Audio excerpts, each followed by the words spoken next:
Hello everyone, कैसे हैं आप सब लोग। तो हमने लास्ट क्लास में डिस्कस किया था नियोनेटोलॉजी के बारे में, जिसमें हमने 3 चीजें पढ़ी थी। क्या थी वो? क्विक रिवाइज कर लेते हैं। प्रीनेटल, नेटल और पोस्टनेटल। प्रीनेटल में हमने 3 चीजें पढ़ी थी, जाइगोट, एम्ब्रियो और फीटस। फिर हमने नेटल में पढ़ा था हमने नियोनेट्स और इन्फेंट्स, और हमने पोस्टनेटल में पढ़ा था टॉडलर्स, प्री स्कूल, स्कूल और एडोलेसेंस एज। आपको याद आ ही गया होगा मैंने क्या बताया था, जल्दी से देख लेते हैं। जाइगोट, एम्ब्रियो और फीटस। फिर हमने पढ़ा था नेटल एज और पोस्टनेटल एज। नेटल एज में हमने नियोनेट्स और इन्फेंट्स के बारे में पढ़ा था, और पोस्टनेटल में हमने एडोलेसेंस और प्री स्कूल और टॉडलर्स के बारे में पढ़ा था। इतनी बात समझ आ गई? क्विक रिवाइज हो गया। चलो अब हम नेक्स्ट में पढ़ेंगे नियोनेटोलॉजी के स्कोप्स क्या है। नियोनेटोलॉजी मैंने बता दिया था, न्यूबॉर्न की स्टडी को, नियोनेट्स की स्टडी को हम कहेंगे नियोनेटोलॉजी। और मैंने आपको ये भी बताया था कि पढ़ना क्यों जरूरी है, क्योंकि एक तरीके का वल्नरेबल स्टेज है, बहुत ही खतरनाक स्टेज है। ठीक है, आज हम शुरू करते हैं स्कोप्स या फिर रीजन क्या है कि हमें नियोनेटोलॉजी पढ़ना जरूरी क्यों है। नियोनेटोलॉजी वल्नरेबल स्टेज है, जैसे कि मैंने आपको लास्ट क्लास में बता ही दिया था, इसीलिए नियोनेटोलॉजी को पढ़ना बहुत ज़रूरी है। पहला है क्योंकि ये एक तरीके का वल्नरेबल स्टेज है, वल्नरेबल स्टेज है, इसीलिए इसको पढ़ना बहुत ही ज़रूरी है। ठीक है, इतनी बात आई समझ में। इसमें हम चाहते हैं जो नियोनेट्स है उसकी डिजीजेस को प्रिवेंट कर सके। हम नियोनेटोलॉजी इसलिए पढ़ना चाहते हैं ताकि हम उसकी डिजीजेस या फिर उसकी इलनेस को प्रिवेंट कर सके, ताकि उसकी मॉर्टेलिटी और मॉर्बिडिटी को कम कर सके। क्या बोला मैंने? हम चाहते हैं, बहुत ही इंपॉर्टेंट वर्ड है। हम चाहते हैं कि हम उसकी मॉर्टेलिटी और मॉर्बिडिटी रेट को कम कर सके। मॉर्टेलिटी एंड मॉर्बिडिटी रेट्स को कम कर सके। अब आप बोलेंगे ये मॉर्टेलिटी और मॉर्बिडिटी क्या नई वर्ड लेकर के आ गई है मैम? समझ आया? मैं समझाती हूँ क्या होता है मॉर्टेलिटी रेट। मॉर्टेलिटी रेट के बारे में पहले थोड़ा सा डिस्कस कर लेते हैं। मॉर्टेलिटी का मतलब होता है डेथ रेट्स। क्या मतलब है इसका? Death rates. मॉर्टेलिटी का मतलब हुआ डेथ रेट्स। ठीक है, डेथ रेट्स। और नियोनेटल मॉर्टेलिटी रेट का मतलब हुआ नियोनेटल मॉर्टेलिटी रेट का मतलब हुआ नियोनेट्स का जितना डेथ रेट है उसको हम कहेंगे नियोनेटल मॉर्टेलिटी रेट। यानी कि मैं एक आसान तरीके से आपको समझाना चाहूँ तो मैं ये कहना चाह रही हूँ कि जो भी नियोनेट्स हैं, यानी कि 0 to 28 डे ऑफ लाइफ वाले जो भी बच्चे हैं, उनकी एक पर्टिकुलर टाइम, यानी कि जो गिवन टाइम है, हम जिस गिवन टाइम में उसको कैलकुलेट कर रहे हैं, यानी कि हम 1 साल तक का डाटा ले रहे हैं, तो वो पर्टिकुलर टाइम हमारा हुआ 1 साल का।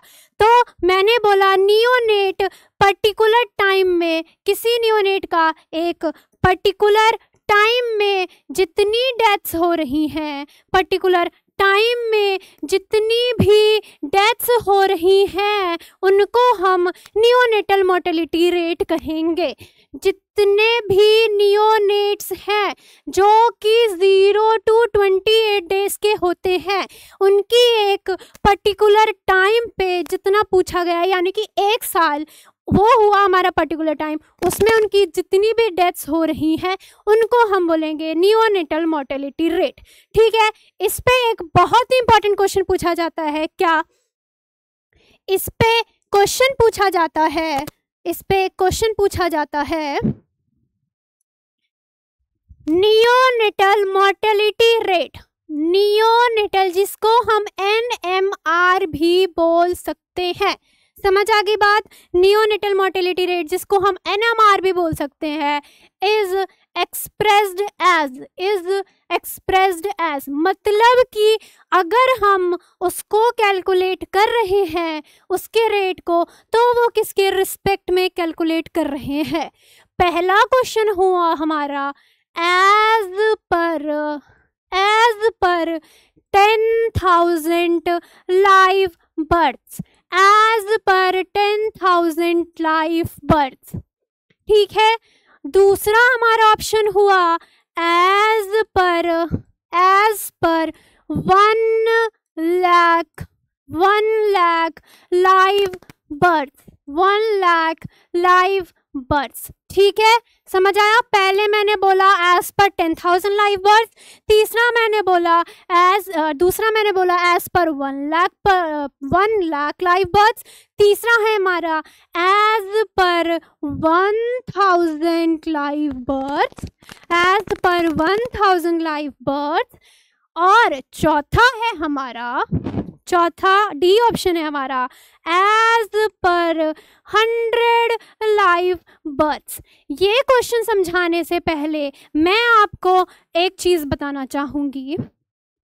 मैं बताना चाहती हूँ हमारा करंट डेटा जो भी है, नियोनेटल मोर्टेलिटी रेट मैंने आपको जो भी समझाया, अभी मैंने क्या बताया था, नियोनेटल मोर्टेलिटी रेट मैंने आपको ये बताया था कि 28 डेज तक या फिर नियोनेट्स का पर्टिकुलर टाइम में जो डेथ रेट है उसको हम नियोनेटल मोर्टेलिटी रेट कहते हैं। इतनी बात आपको अच्छे से समझ आ गई थी। लेकिन ये हम कैलकुलेट किसके रिस्पेक्ट में करते हैं? नियोनेटलिटी रेट जो भी है हम कैलकुलेट करते हैं, या फिर हम ये बोलेंगे जो रेट वर्ड इसमें यूज किया जा रहा है उसको किससे कंपेयर करने के लिए यूज किया जा रहा है? वो कैलकुलेट करते हैं on the basis of live birds, मतलब कि कितने बच्चे पैदा हुए हैं उनके रिस्पेक्ट में या उनसे कंपेयर करके हम नियोनेटल मोर्टेलिटी रेट को पढ़ते हैं। इतनी बात आ गई समझ में? Calculate on the basis of live birds. ठीक है, जितने बच्चे पैदा हुए हैं उनके बेसिस पे हम इसको कैलकुलेट करते हैं। इतनी बात आ गई समझ? जैसे कि अगर 1000 बच्चे पैदा हुए हैं, 1000 बच्चे अगर बर्थ हुआ है, इसमें से एक साल में यानी कि पर्टिकुलर गिवन टाइम एक साल में कितने डेथ्स हो रहे हैं उनको ही हम NMR कहेंगे, नियोनेटल मोर्टेलिटी रेट कहेंगे, क्योंकि हम इसको लाइव बर्थ से कंपेयर कर रहे हैं। ठीक है, इतनी बात आई समझ में? जल्दी से मैं इसका एक अच्छा सा फॉर्मूला बता देती हूँ। NMR का फॉर्मूला होता है जिससे आपको हमारा हुआ वो क्वेश्चन क्लियर हो जाएगा। NMR पूछा जाता है, NMR होता है नियोनेटल मोर्टेलिटी रेट होता है number of neonatal deaths, number of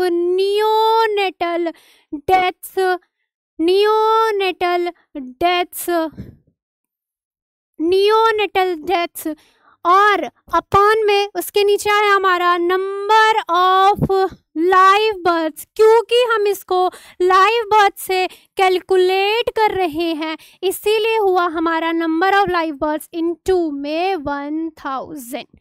इतनी बात आ गई आपको समझ में? मैंने क्या बताया? नियोनेटल मोर्टेलिटी रेट होता है number of neonatal rates upon में, क्योंकि हम इसको लाइव बर्ड से कंपेयर कर रहे हैं, number of live birds into में 1000। ठीक है, हमें पता है हमारा करंट डेटा क्या है। हमारा करंट डेटा होता है हमारा नियोनेट का करंट डेटा है हमारा 2023 का एक करंट डेटा है कि 17 डेथ्स हुई हैं, 17 डेथ्स हुई हैं। तो हमारा 2023 का मेरा कहने का मतलब ये है कि नियोनेटल मोर्टेलिटी रेट 2023 का डेटा ये है कि अगर 100% है तो उसमें से 17% ही हमारा नियोनेटल डेथ रेट है। कितने पर में? 17% एज पर लाइव बर्थ्स। ठीक है, एज पर लाइव बर्थ्स। मेरा मतलब ये है कि 100% में से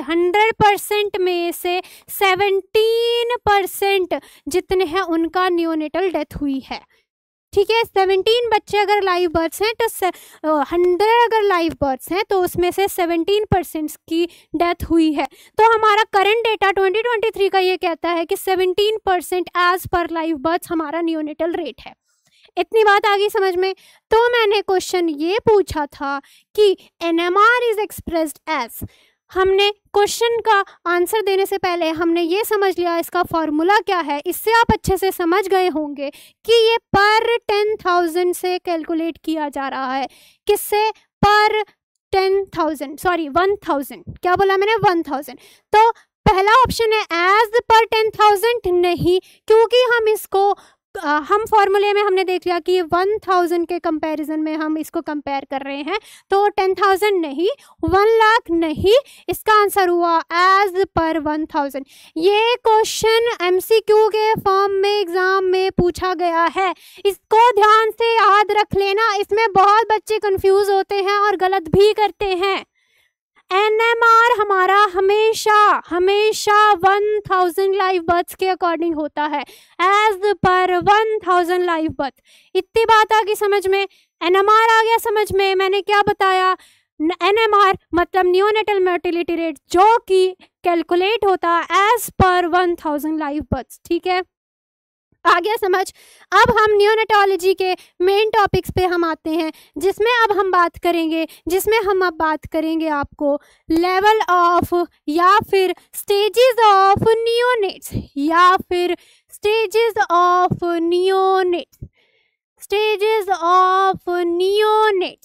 नियोनेट्स। इसमें 3 चीजें आती हैं। हम इसको 3 चीज़ों यानी कि 3 चीज़ों के बेसिस पे हम इसको पढ़ेंगे। किसके? 3 चीज़ों के बेसिस में। पहला है हमारा on the basis of body weight. किसका बॉडी वेट? यानी कि बच्चे का जो भी बर्थ का बॉडी वेट हुआ, बर्थ के टाइम पे जो भी बॉडी वेट हुआ, उसके बेसिस पे हम बच्चे को कितने स्टेजेस में क्लासिफाई करेंगे उसको हम इसमें पढ़ेंगे। दूसरा है हमारा ऑन द बेसिस ऑफ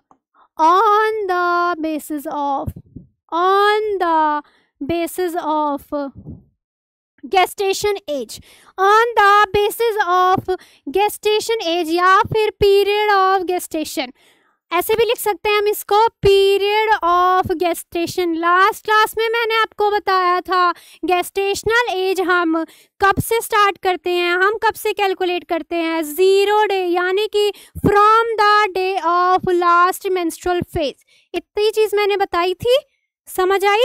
मैंने बोला हम नियोनेट्स को क्लासिफाई करेंगे 3 चीज़ों में, जिसमें पहले हम on the basis of body weight पढ़ेंगे, दूसरा हम on the basis of period of gestation पढ़ेंगे, तीसरा हम पढ़ेंगे on the basis of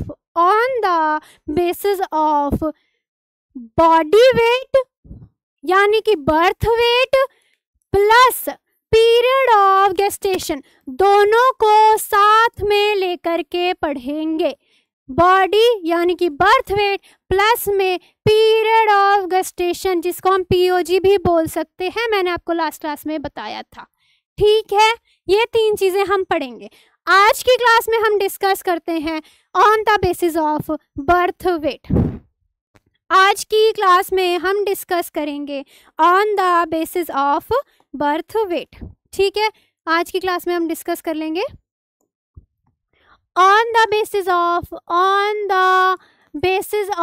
birth weight, on the basis of birth weight. इस वाली स्लाइड में आपको समझ आ रहा है क्या लिख रही हूं? दिख रहा है ना आपको? On the basis of birth weight. ठीक है, अगर आपको नहीं दिख रहा है तो मैं वाइट बैकग्राउंड ले लेती हूँ, इसमें हम पढ़ लेंगे। क्या बोला मैंने, क्या बोला मैंने, मैंने बोला on the basis of birth weight, on the basis of birth weight. Birth weight कितना होता है नॉर्मल बेबी का बर्थ वेट, कितना पता है आपको? अपने अंदाजे से आपने पढ़ा होगा या आपको कुछ पता हो, या आप अपने घर में बच्चे देखे हैं तो उसके अकॉर्डिंग आपको पता हो। नॉर्मल बच्चे का बर्थ वेट होता है, नॉर्मल बच्चे का बर्थ वेट होता है, नॉर्मल बर्थ वेट होता है हमारा, कितना होता है बताओ? 2.5 से 3.5 kg। कितना बताया मैंने? 2.5 से 3.5 kg हुआ हमारा नॉर्मल बर्थ वेट। कितना बताया मैंने? 2.5 से 3.5 kg। लेकिन अगर बच्चे का वजन इससे कम या ज़्यादा हुआ तो उसको हम क्या कहेंगे? पहला है हमारा, उसको हम क्लासिफाई करेंगे, पहला है हमारा लो बर्थ वेट, कम birth weight, low birth weight, low birth weight. फिर है हमारा एक्सट्रीमली लो बर्थ वेट, या फिर हम पढ़ सकते हैं very low birth wait, very low birth wait, very low birth wait. ठीक है, वेरी लो बर्थ वेट। और तीसरा हुआ हमारा एक्सट्रीमली लो बर्थ वेट, तीसरा हुआ हमारा एक्सट्रीमली यानी कि बहुत ही ज़्यादा लो बर्थ वेट, बहुत ही ज़्यादा लो बर्थ वेट, जिसको हम लो बर्थ वेट को हम LBW भी कह सकते हैं। इसको हम LBW भी पढ़ते हैं नॉर्मल भाषा में। आपने कभी कभी किसी बुक्स में देखा ही होगा LBW लिखा होता है, तो LBW क्या है? कुछ नहीं है, वो है लो birth wait, extremely low birth wait, हम इसको LBW भी लिख सकते हैं। इतनी बात आ गई समझ? आ गई समझ? तो लो बर्थ वेट क्या हुआ? बस इससे थोड़ा सा ही कम, बस 2.5 से थोड़ा सा कम। कितना कम? कितना कम? वो हुआ 1.5 से, वो हुआ हमारा 2.5 से 1.5 kg, 2.5 से 1.5 kg हुआ हमारा लो बर्थ वेट, 2.5 से 1.5 kg हुआ हमारा लो बर्थ वेट। लेकिन वेरी लो बर्थ कितना हुआ? लो बर्थ वेट से थोड़ा सा और कम, वो हुआ हमारा 1.5 से 1 kg हुआ हमारा वेरी लो बर्थ वेट। ठीक है, मैंने क्या बताया? 3 चीज़ें बताई। पहला है लो बर्थ वेट, जो मैंने बताया 2.5 से 1.5 kg। फिर हमारा आया वेरी लो बर्थ वेट, जो होता है लो बर्थ वेट से बस थोड़ा सा ही कम, 1.5 से 1 kg। और एक्सट्रीमली मतलब बहुत ही ज़्यादा लो बर्थ वेट, वो कितना हो गया? अगर लो बर्थ वेट 1 kg तक है तो एक्सट्रीमली कितना हुआ? जितना भी 1 किलो से नीचे का बच्चा हुआ उसको हम कह देंगे एक्सट्रीमली लो बर्थ वेट। क्या कह देंगे? Extremely low birth wait. क्या बताया मैंने? नॉर्मल बच्चे का बर्थ वेट होता है 2.5 से 3.5 kg, 2.5 से 3.5 kg, जिसमें हम पढ़ते हैं लो बर्थ वेट, नॉर्मल वजन से बस थोड़ा सा कम, जो हुआ 2.5 से 1.5 kg। ठीक है, फिर मैंने पढ़ा वेरी लो बर्थ वेट, जो हुआ हमारा 1.5 से 1 kg, और एक्सट्रीमली लो बर्थ वेट जो इन सब में सबसे कम, यानी कि 1 kg का जो बच्चा है उससे कम का बच्चा आएगा हमारा एक्सट्रीमली लो बर्थ वेट में। बात आ गई समझ में? मैम ने ये बताया कि नॉर्मल बर्थ वेट कितना होता है, और वो भी 3 तरीके का होता है बर्थ वेट के अकॉर्डिंग। अगर बर्थ वेट कम हुआ तो बच्चे 3 तरीके से क्लासिफाई होते हैं, लो birth wait, very low birth wait और एक्सट्रीमली लो बर्थ वेट। हमने तीन चीज़ें पढ़ी थी स्टेजेस ऑफ नियोनेट, जिसमें से मैंने आपको आज की क्लास में बताया on the basis of birth weight बच्चे को नियोनेट में कैसे क्लासीफाई कर सकते हैं। अब हम अगली क्लास में पढ़ेंगे on the basis of gestation age और on the basis of gestation age plus में birth weight. Thank you very much.